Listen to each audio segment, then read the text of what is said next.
hai un tema de saúde mental en Galicia, no que somos pioneiras, porque en Galicia sempre este PP é pioneiro en todo. A biopolítica, esta fascista, podemoslle chamar, pero non fascismo, non nos pechemos, si? Tamén é pioneira. Leva uns anos, 10 anos para atrás, ou algo máis incluso, onde a escola é administradora desa biopolítica. E aquí podémolo conectar con un dos problemas cos que se encontra o profesorado, é o exceso de burocracia. Hai un servicio nos Sergas, que é o de prevención do suicidio en menores, que está moi ben.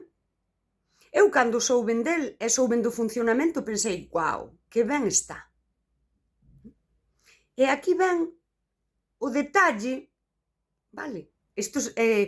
Vou ser como a Walter Benjamin, mirar aquilo que parece insignificante e irrelevante e que é a fenda exactamente por onde opera o poder. E o poder somos todas as persoas. A ese servizo, as crianzas chegan derivadas pola escola. Non desde a atención primaria, nin desde unha solicitude das familias, senón que a forma correcta de chegar aí é desde a escola.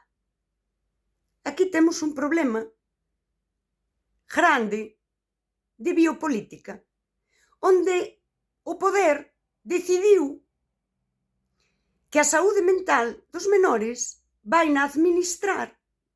Aquí en Galicia son 3 consellerías as que están no allo, pero hai 2, Educación e Sanidade, que están xestionando a saúde mental das criaturas así, sen contar cas familias xa. A familia pasa a ser, é que non sei como dicilo, pero esa taxista, esa persoa que ten que obedecer ao que di o poder respecto da saúde das súas fillas e dos seus fillos. E aquí, cando esta idea que teñen os profesores de que as familias, e a culpa é toda das familias, as familias pode ser que non poidan nomear como a min o seu malestar, que se dean conta de que teñen que obedecervos. E a xestión desa saúde, deses seres humanos que son, para vos é un paciente, un alumno, e na súa casa é o ser máis importante de toda a galaxia, de repente sinten que se lles vai das mans.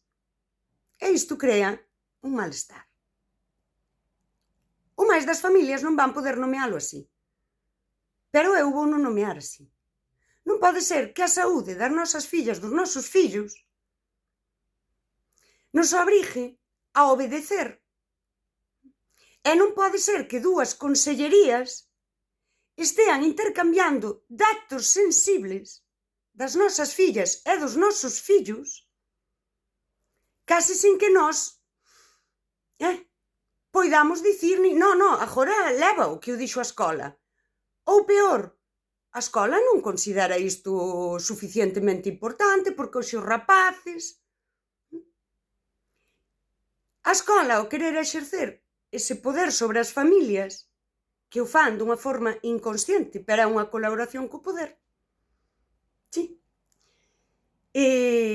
Son as que crean un pouco o conflicto de... Eu teño un amigo que é profesor e sempre está, porque a culpa é dos pais, porque os pais isto, porque os pais outro. E os pais das criaturas máis sensibles que tedes na aula están atados de mans.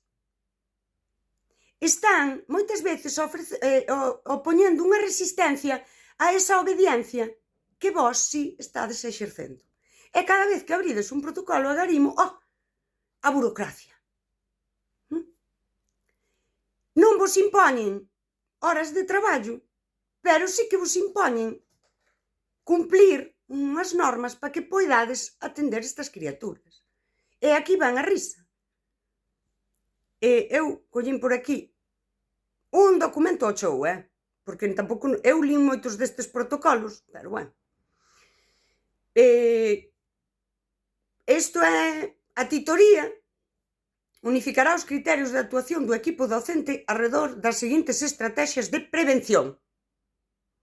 E aquí entraría esa parte fascista, o fascismo este de eu obedezo, creo que estou facendo cousas e non estás facendo nada, non? Estás facendo na forma, pero non no fondo.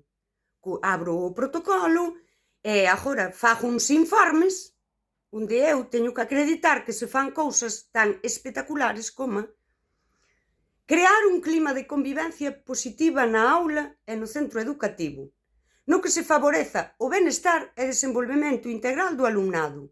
É que isto non o faciades? Non, é que aquí haberá que dicir, a ver, consellería, por favor. O sexa, transmitir a través do estilo educativo valores como a autoestima, empatía, solidariedade, expectativas positivas cara ao alumnado e paixón por compartir o coñecemento. Isto tampouco non se facía.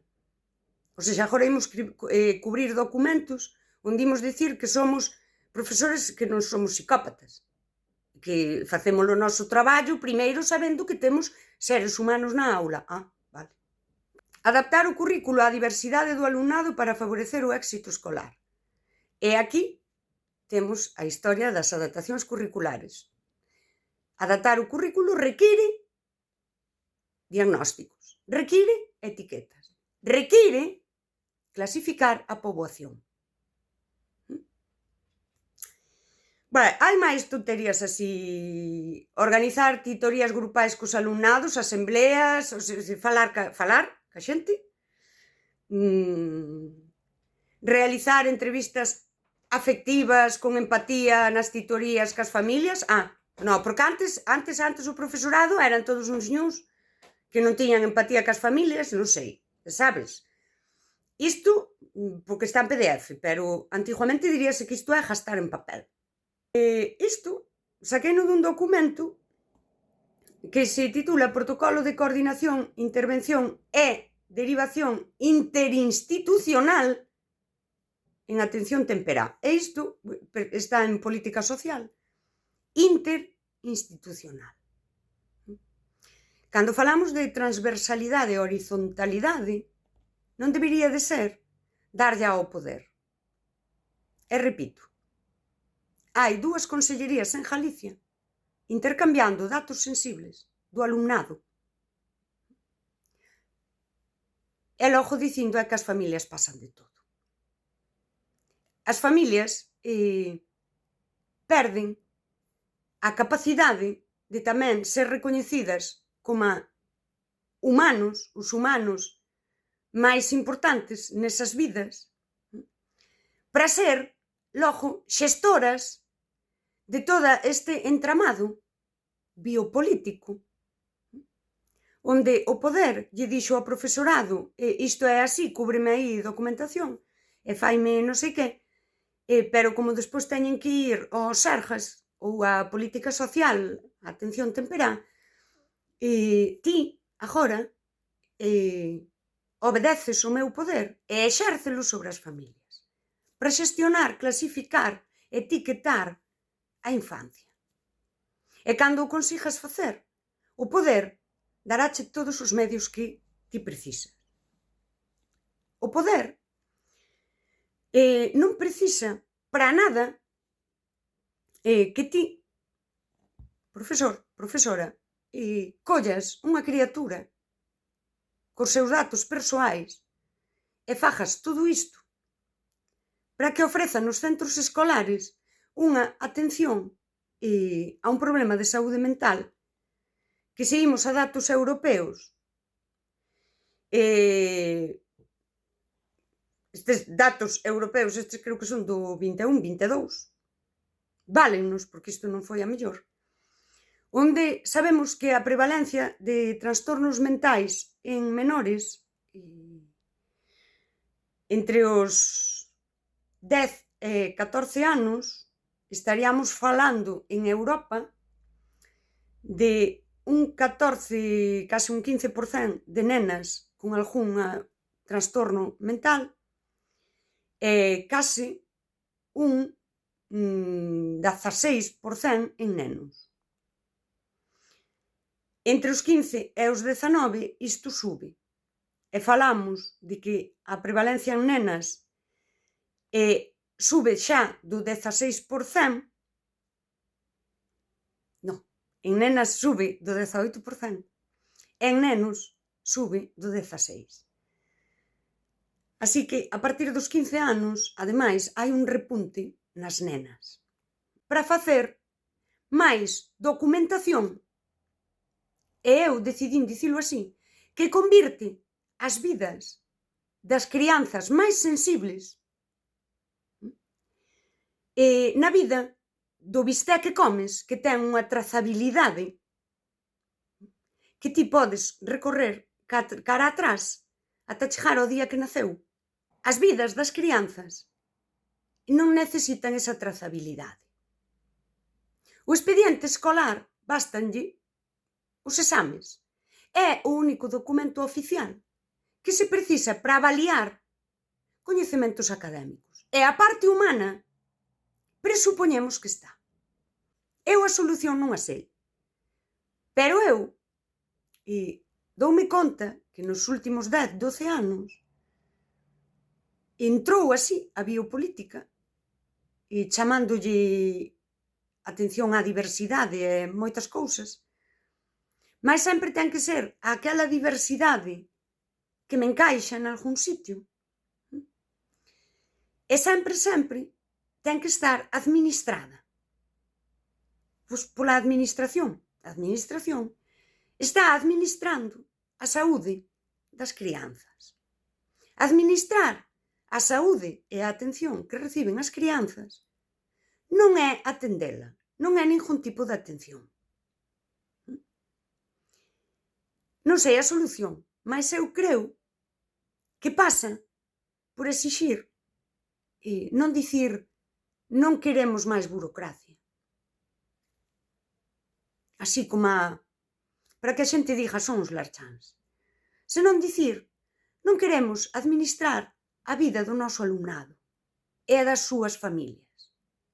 Eu creo que é un problema moito máis complexo que se está expoñendo. E ten que ver coa infancia. Ten que ver con que polas escolas é por onde todo entra moi ben. O PP de Galicia ten isto dominadísimo e sempre é pioneiro. En cuestión de biopolítica, a min pareceme espectacular. E creo que as persoas temos que facer o que dicía Arendt, pararnos e pensar en como estamos situadas respecto desta... É que eu non sei como chamarlle. Non sei como chamarlle.